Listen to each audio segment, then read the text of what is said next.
This week in politics started off on April Fool's Day, which should have been a warning to us all. Let's get the headlines from our panel, and we'll start first with Annie Spillman with Main Street Relations. Annie, what's your headline? Local business leaders examine impact of childcare needs. Brian Smith with St. Edward's University. What's your headline for the week? Federal courts play ping pong with SB 4 immigration law. And political analyst Mark Wiggins. What's your headline? Can money from out-of-state PACs eclipse the truth? The State House hearings on the Panhandle wildfires began this week. The emergency management director for Texas kicking things off by suggesting state lawmakers create our own firefighting Air Force. I don't know if lawmakers are going to bankroll that one, guys, but the hearing surely did bring a lot of calls for some reforms. Brian, do you think that those reforms will have to take a backseat to the border and the voucher school choice battle? Yeah, setting up an Air Force, we don't have that kind of money because you have to buy all the equipment and then maintain it. And although wildfires are dangerous and costly, they're just simply too rare. So what we'll likely see is spending money where we can immediately help and improve, but like the freeze, just praying that it doesn't happen again.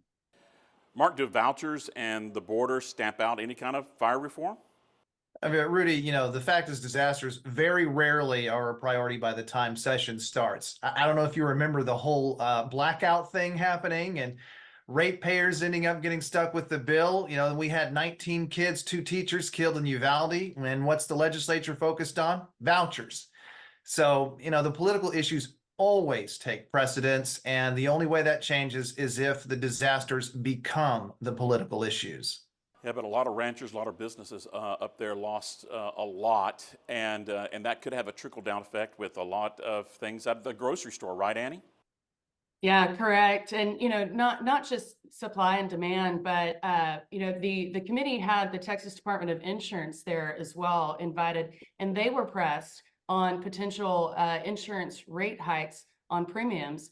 They were pressed very hard. As a matter of fact, one of the committee members is Chairman Todd Hunter, and he's from the coast. Obviously, they've experienced a disaster in the form of hurricanes, and they saw substantial insurance rate increases there. So he was very much pressing TDI on that, and they couldn't give him a solid answer. And they did say that, it's up to the insurance company and could potentially see some insurance rate hikes for businesses and individuals there as they try to come out of this, which is going to make it really, really difficult. The GOP runoff fight involving House Speaker Dade Phelan is sounding a whole lot like an April Fool's joke. The speaker is being portrayed as soft on border enforcement by his opposition. And on top of that, the Nazi sympathizing PAC story came back up late this week. Former Speaker Joe Strauss, who, by the way, is Jewish, confirmed in an interview that a mega donor linked to some of the Phelan attacks allegedly told him only Christians should hold leadership positions in the House. Mark, what kind of reaction are you hearing to that?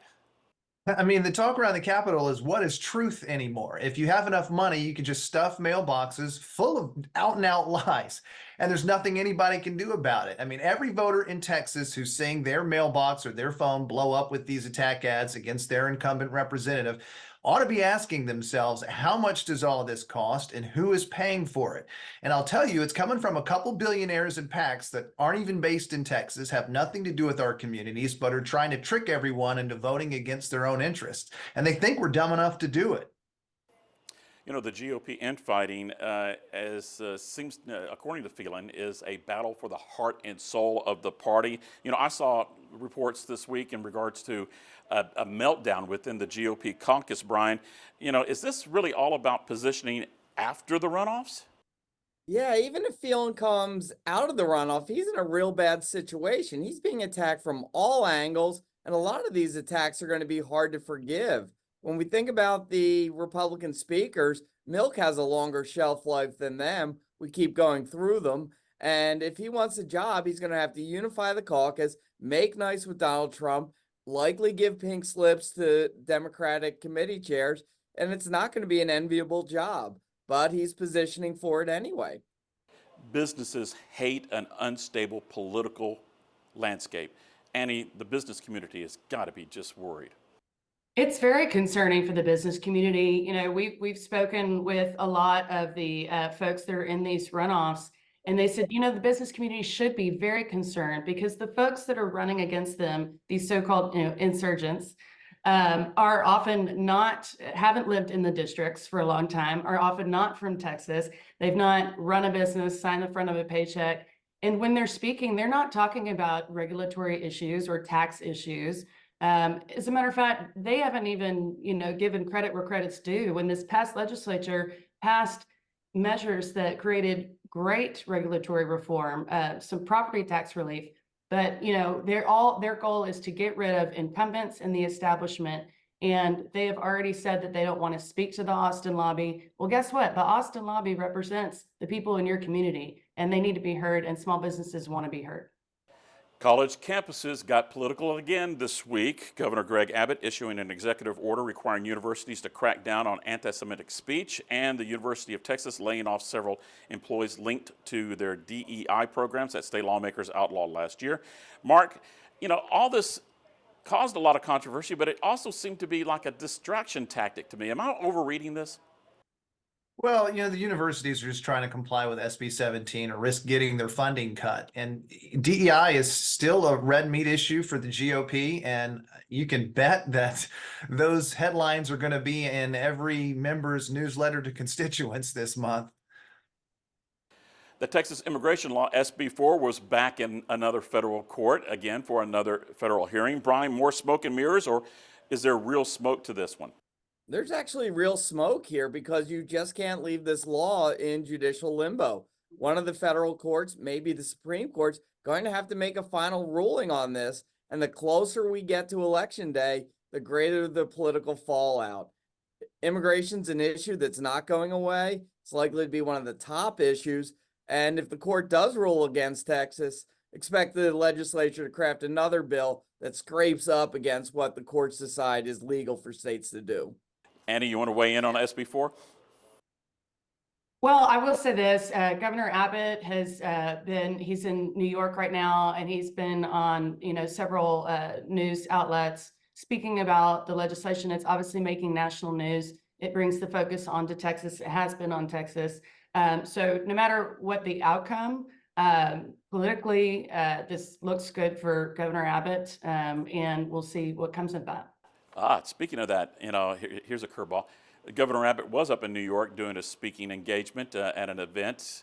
Was this about a VP ticket, Mark? Well, everything, all of the information is pointing toward the Veep race getting serious for, the ex-president. And, there was a short list that was being bandied about earlier this week, which the governor was not on, but that doesn't mean that he's not necessarily being considered, if not for a Veep role, then for another role in the administration. And I think that's the assumption that a lot of folks here are operating under.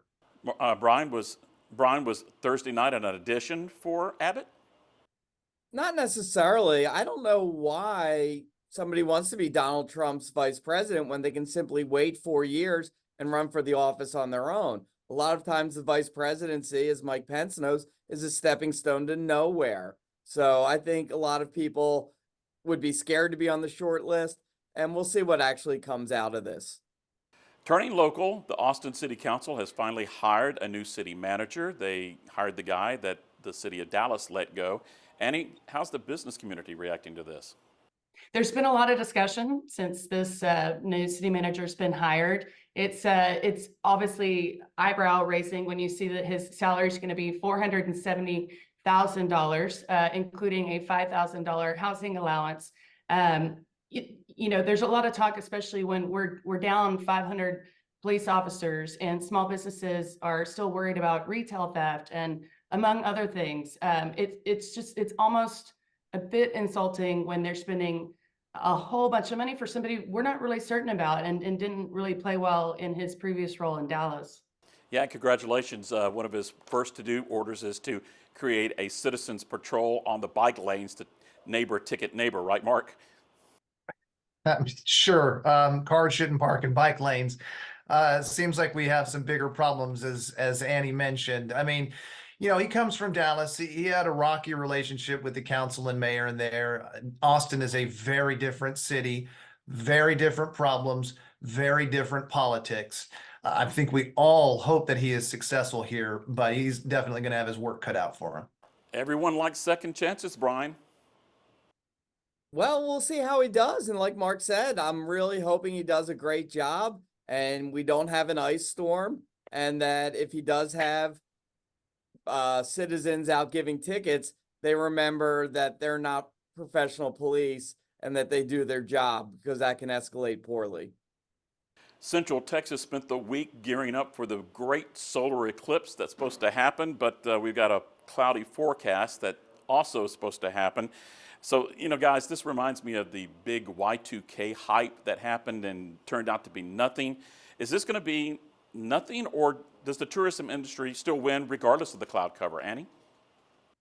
I think it's definitely an economic boost. It's a great tourism opportunity. I think the real task for local businesses and tourism boards lie in converting these one-time visitors into returning visitors.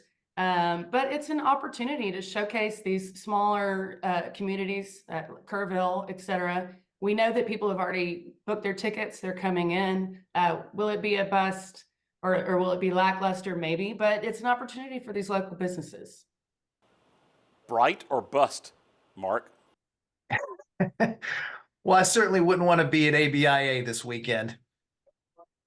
Brian, this strikes me of, Brian, this reminds me of the Capone vault thing, right?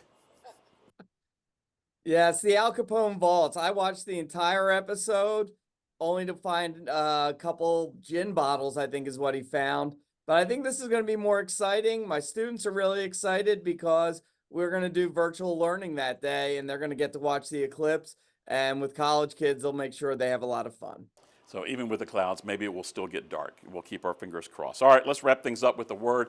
Mark, we'll begin with you. What's your word for the week? Syzygy. Immigration. Pollen. Boy, that's right. And that wraps up this week in Texas politics.